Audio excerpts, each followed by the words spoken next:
င်္ဂလာပါနားဆင်သူတို့ရေဘဟုတုရကိုချစ်မြတ်လို့သူများအားလုံးကိုကြိုဆိုလိုက်ပါတယ်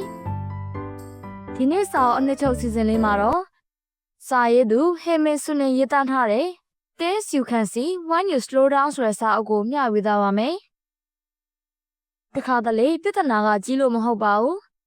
စိတ်ပင်ပန်းနေတဲ့အခါအသေးဆုံးຢာလေးတောင်မှကြီးမားသလိုခံစားရစေတယ်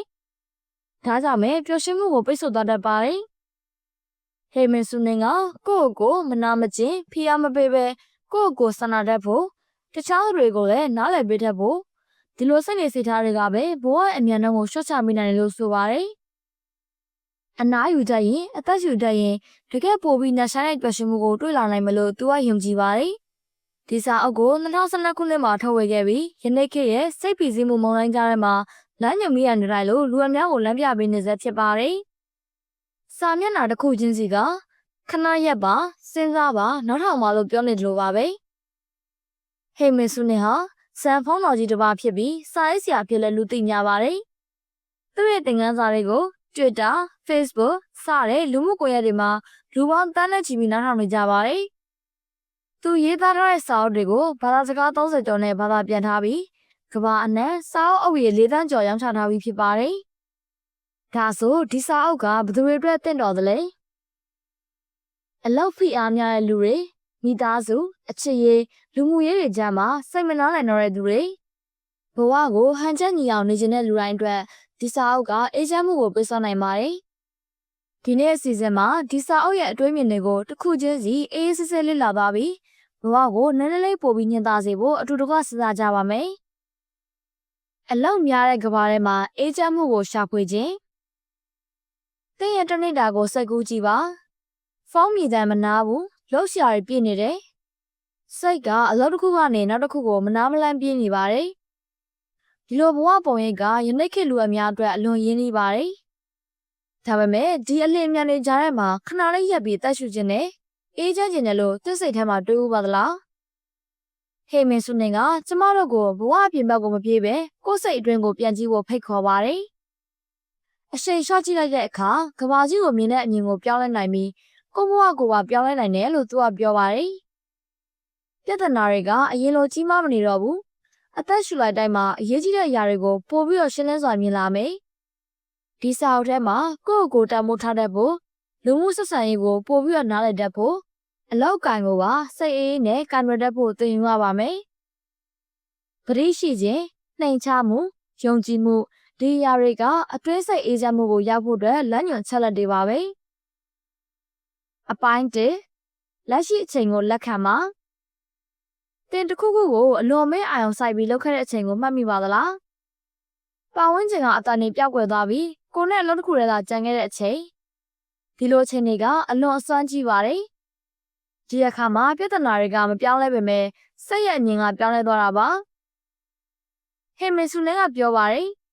ကျွန်တော်တို့ကိုနာကျင်စရာကအချိန်နေမဟုတ်ပါဘူးအဲ့ဒီအချိန်တွေကိုကျွန်တော်တို့ဘယ်လိုမြင်တယ်လဲဆိုတာပါပဲ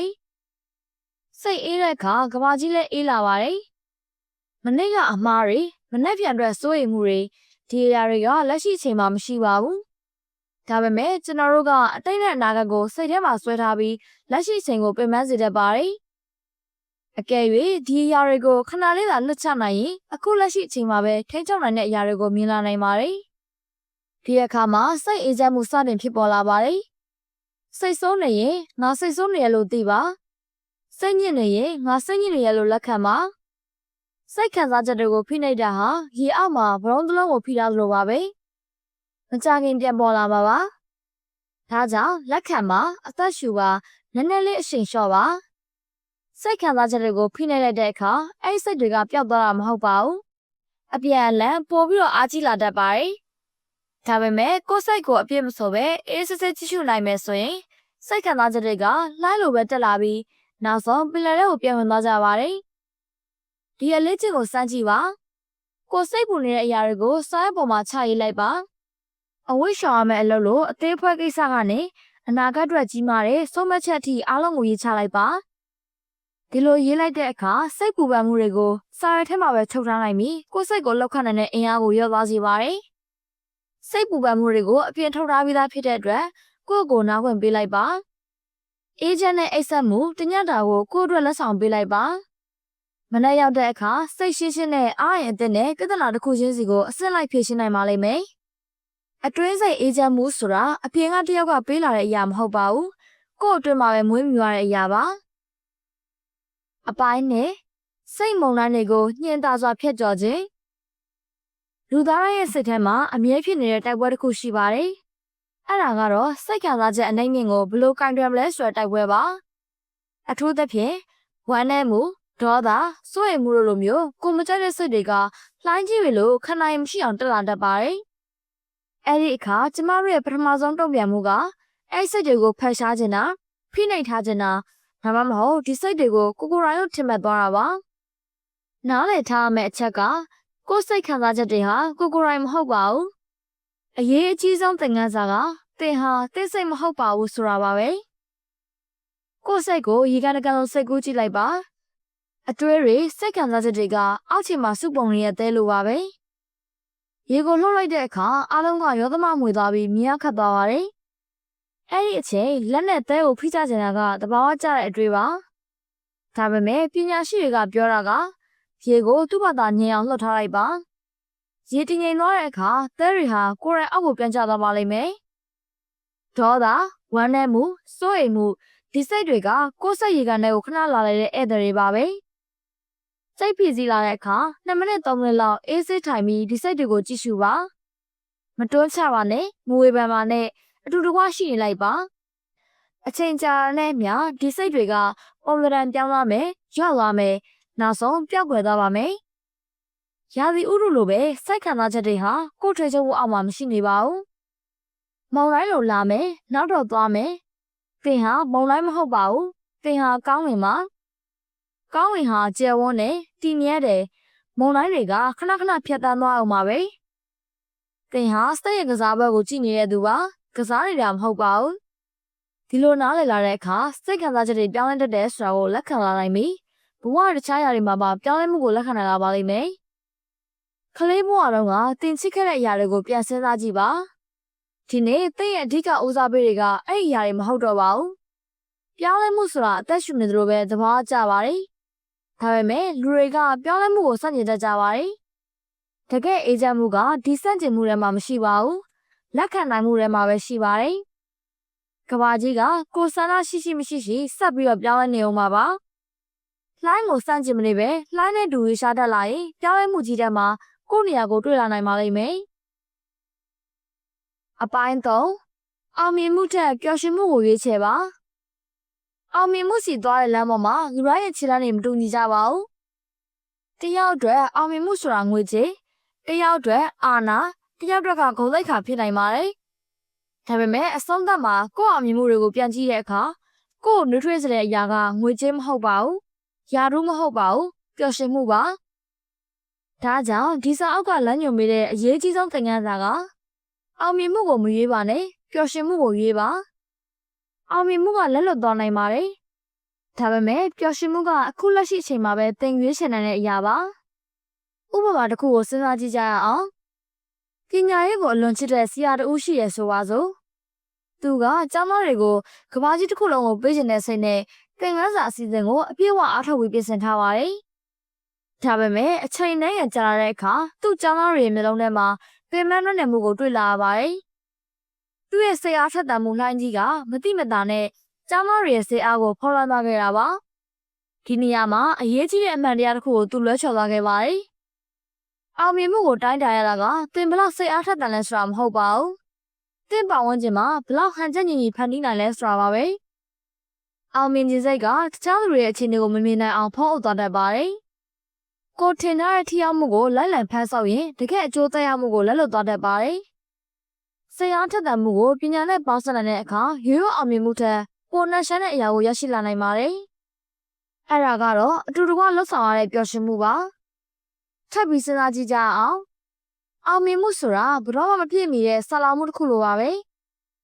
ခင်လန်းတလန်းရှိတိုးလိုက်တိုင်းအလန်းဝေးသွားတဲ့မိုးဆော်ဝိုင်းတစ်ခုလိုပါပဲလူတွေကချထားတဲ့စံနှုန်းတွေမျှော်လင့်ချက်တွေကြောင့်အောင်မြင်မှုရဲ့မှတ်တိုင်တွေကိုလိုက်ရပါတယ်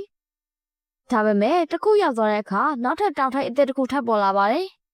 ပိုဝေးတယ်ပိုခက်ခဲတယ် အခြားတစ်ဖက်မှာတော့ပျော်ရွှင်မှုကကိုယ့်လက်နဲ့ကိုယ်တည်ဆောက်ရတဲ့အရာပါကိုလုပ်တဲ့အရာကိုစိတ်ရောကိုယ်ပါလှုပ်ဆောင်တဲ့အခါမှာစိတ်တွင်းကနေကျဉ်းတက်လာပါတယ်ဒီပျော်ရွှင်မှုကိုလူတွေကခံစားမိပါတယ်ပျော်ရွှင်မှုရဲ့တန်စဉ်ကိုသင်ကိုယ်တိုင်ပဲရေးနိုင်ပါတယ်ကိုယ့်ရဲ့ကိုယ်ပိုင်စိတ်ချက်ကိုယုံကြည်ပါကိုယ့်ပျော်ရွှင်မှုရဲ့အနှစ်သာရကိုနားလည်ပါအဲ့ဒီအရာကိုပဲသင်ခရီးကိုလမ်းပြမဲ့မိအိမ်ဖြစ်ထားလိုက်ပါအပိုင်းလေးကိုကြိုးမရှာတဲ့ချစ်ချင်းမြတ်တာနဲ့ဟန်ချက်ညီမှုကိုရှာဖွေခြင်းဘဝဆိုတဲ့အထက်လက်ကြီးထဲမှာပစ္စည်းဥစ္စာနဲ့ငွေကြေးတွေကချီးမြှင့်နိုင်ရတာဖြစ်ပါတယ်အဲ့ဒီအထက်ကိုတောက်ပပြီးလှပစေတဲ့အရာကလူတွေနဲ့လူကြားမှာချီတောင်ထားတဲ့ဆက်ဆံရေးတွေပါဒါပေမဲ့ဆက်ဆံရေးခီးစဉ်ကဒရမ်းနဲ့မသွားပါဘူးဟန်ချက်ညီမှုရဲ့စမ်းသပ်မှုတွေကြောင့်ကိုယ်ကောက်သွားတတ်ပါတယ်ဒီအပိုင်းရဲ့အဓိကအကြောင်းကတော့ကိုကြိုးမရှာပဲချစ်နိုင်မှုပါပထမဆုံးစိတ်ရဲ့ဘာသာစကားကိုကြည့်ကြပါစို့ယဉ်ကျေးမှုအများစုကစကားပြောကြွခြင်းမှုဉာဏ်ပညာထက်မြက်မှုကိုအယံတန်ဖိုးထားကြပါတယ်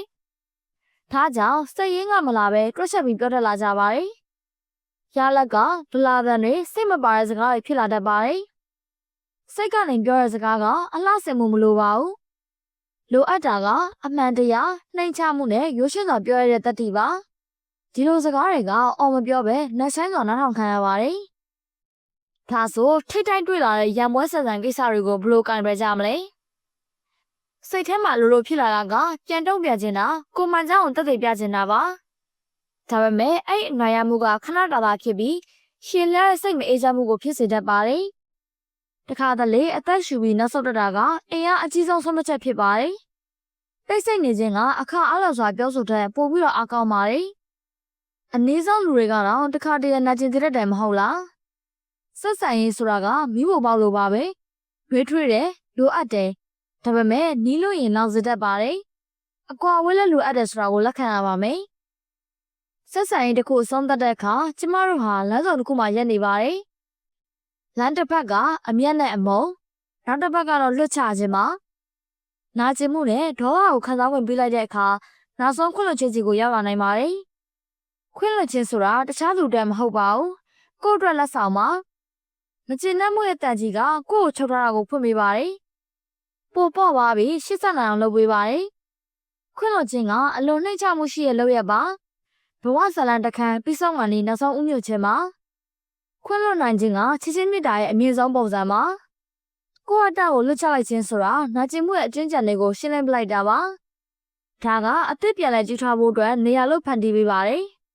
်နာကျင်မှုကိုပညာဖြင့်ပြောင်းလဲခြင်းအတိတ်ကိုအနာဂတ်အတွက်ခွင့်လန်းဖြင့်ပြောင်းလဲခြင်းပါတရားကိုခွင့်လွှတ်တာဟာသူလုပ်ခဲ့တဲ့အမှားတွေကိုမှန်တယ်လို့ဆိုလိုတာမဟုတ်ပါဘူးကိုယ့်ရဲ့အေးချမ်းမှုကိုပြန်ယူလာတာပါ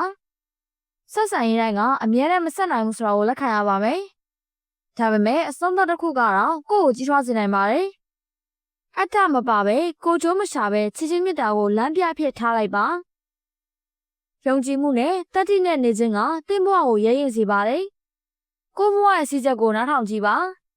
အောင်မြင်မှုရဲ့အသက်အမြင့်ချိန်တွေရှုံးနိမ့်မှုကြောင့်အသက်တိုးတိတ်ခဲ့ရတဲ့အချိန်တွေကိုပြန်စဉ်းစားပါပြီးတော့ပြီးခဲ့တဲ့အပတ်ကိုပြန်ကြည့်ပါနေ့စဉ်ဘဝမှာကိုတာဝန်ယူလိုက်တဲ့အခါပျော်ရွှင်မှုကိုကိုယ်တိုင်ဖန်ဆီးနိုင်ပါတယ်လမ်းဘေးကအမှားရတစားကိုကောက်ယူလိုက်တာချီးကျူးတဲ့စကားတစ်ခုပြောလိုက်တာကိုယ့်ရဲ့ထင်မြင်ချက်ကိုရိုးသားစွာမျှဝေတာဒီလိုအသေးဖွားရာလေးတွေကကိုယ်တံမိုးနဲ့ကိုယ့်ရည်ရွယ်ချက်ကိုအတူတကွဆက်သွယ်ပေးပါတယ်နောက်ထပ်အရေးကြီးတာတစ်ခုကတော့သူများရဲ့အမြင်ကိုလက်လွတ်ချလိုက်ပါအမှန်တရားကရိုးရှင်းပါတယ်ကျမတို့ထင်တာသလိုလူတွေကကျမတို့ကိုမစင်စားပါဘူးမနေ့ကတငယ်ချင်းတယောက်ဘာဝိတ်ခဲ့လဲမနေ့ညကဘလို့စားစာမှာခဲ့လဲတင်မှတ်မိသလားတခြားလူတွေရဲ့အမြင်ဆိုတာသူတို့စိတ်ထဲမှာခဏလေးပဲပေါ်လာတဲ့အရာတွေပါလူတိုင်းကိုကြံ့အောင်လုပ်ချင်တဲ့ဆန္ဒကိုလွတ်ချလိုက်တဲ့အခါကိုယ့်ဘဝရဲ့အမှန်တရားကိုလက်ခံနိုင်လာပါတယ်လူတိုင်းကတင်းနဲ့တူညီတဲ့ line ပေါ်မှာမရောက်နိုင်ဘူးဆိုတာသဘာဝပါသူတို့ရဲ့အမြင်ကိုတင်ထိချုပ်လို့မရပါဘူးဒါကြောင့်လွတ်ထားပေးလိုက်ပါအဲ့ဒီအခါကိုယ့်ကိုယ်မင်းနိုင်လာပါမယ်ငါတကယ်လိုချင်တာကဘာလဲကိုလိုချင်တဲ့ကျင်နာမှုကိုသူ့ကိုပေးလိုက်ပါအားပေးစကားတစ်ခုနားလည်မှုပြုတဲ့လက်တစ်ဖက်ထောက်ခံမှုရှိတဲ့စကားလေးတစ်ခုဒီအသေးဖွဲပြုမှုတွေကတစုံတစ်ယောက်ရဲ့ခီးလမ်းတစ်ခုလုံးကိုလင်းမိနိုင်ပါတယ်ယုံကြည်ချက်ကိုရဲရင်စွာဆုပ်ကိုင်ပြီးနေ့စဉ်ဘဝစီးချက်ထဲမှာကျင့်တတ်မှုကိုရှာတွေ့နိုင်တဲ့အခါလူတိုင်းကိုကြံ့လို့ရှိတဲ့ဆန္ဒကိုလွတ်ချနိုင်တဲ့အခါမှာတော့ ကိုယ့်ကိုယုံကြည်မှုဆိုတဲ့မိလေးထဲမှာပဲတကယ်ပြည့်စုံမှုကအလင်းအောင်တောက်ပနေပါတယ်။နေကုန်းချုပ်အနေနဲ့ယနေ့ခေတ်ဘဝရဲ့ရှုပ်ထွေးမှုတွေထဲမှာနိုင်တစ်ချက်တိုင်းကအလုပ်တွေနဲ့စိတ်ပူပန်မှုတွေရဲ့အဝန်းဝိုင်းတွေကိုပို့ပြီးတော့ဆွဲခေါ်သွားတတ်ပါတယ်။ဒီလိုအချိန်မှာကိုယ့်ကိုပျောက်ဆုံးနေတယ်လို့ခံစားရတာသဘာဝပါ။ဒါပေမဲ့သတိရှိစွာနေထိုင်ခြင်းဆိုတဲ့အလေးချင်းကဘဝကိုအဓိပ္ပာယ်ရှိစေပါတယ်။သတိရှိမှုကအရှုပ်ထွေးတဲ့လှုပ်ခတ်မှုတွေကြားထဲမှာညင်သာစွာလမ်းညွှန်ပေးတဲ့မြေပုံမှာကိုယ့်အတွင်းနဲ့စိတ်ခံစားချက်တွေကိုနားလည်လာပြီးလက်ရှိအနေအထားကိုလက်ခံလာတဲ့အခါကမ္ဘာပေါ်မြင်တဲ့အမြင်ကကျယ်ပြန့်လာပါတယ်။အတ္တမပါတဲ့ချစ်ချင်းတာမန်နေစဉ်ဘဝတွေကပျော်ရွှင်မှုကိုရှာဖွေခြင်းသူများရဲ့အမြင်တွေကိုလွှတ်ချခြင်းဒီအရာတွေကပျော်ရွှင်မှုဆိုတာကိုယ်တိုင်ရေးသားတဲ့စိတ်အခြေအနေတစ်ခုသာဖြစ်ကြောင်းသိမိပါတယ်။တကယ်ပျော်ရွှင်မှုဆိုတာလက်လွတ်မဝေးပါဘူး။အချိန်လျှော့လိုက်တဲ့အချိန်တကယ်မြင်လာတဲ့အချိန်မှာပဲခီးကစတင်မိတာဖြစ်ပါပြီ။ဒီနေ့အတွဲအမြင်အပြည့်နဲ့စာအုပ်အုပ်ကိုအတူတူကလေ့လာခဲ့ရလို့ကျေးဇူးတင်ပါတယ်။ဒီစာအုပ်လေးကနားဆင်သူတို့အတွက်တစ်ခုထူးခြားသွားစေတဲ့အကျိုးရှိရလို့ခံစားရတယ်ဆိုရင်တော့ကျမရဲ့ channel လေးကို subscribe လုပ်ထားပေးဖို့ဖိတ်ခေါ်ချင်ပါတယ်။နောက်ပိုင်းမှာလည်းစာအုပ်ကောင်းတဲ့အုပ်နဲ့ပြန်တွေ့ကြမယ်နော်။ပျော်ရွှင်စွာနားထောင်ပါပျော်ရွှင်စွာဖတ်ပါပြီးတော့အဓိပ္ပာယ်ရှိစွာနေထိုင်ပါ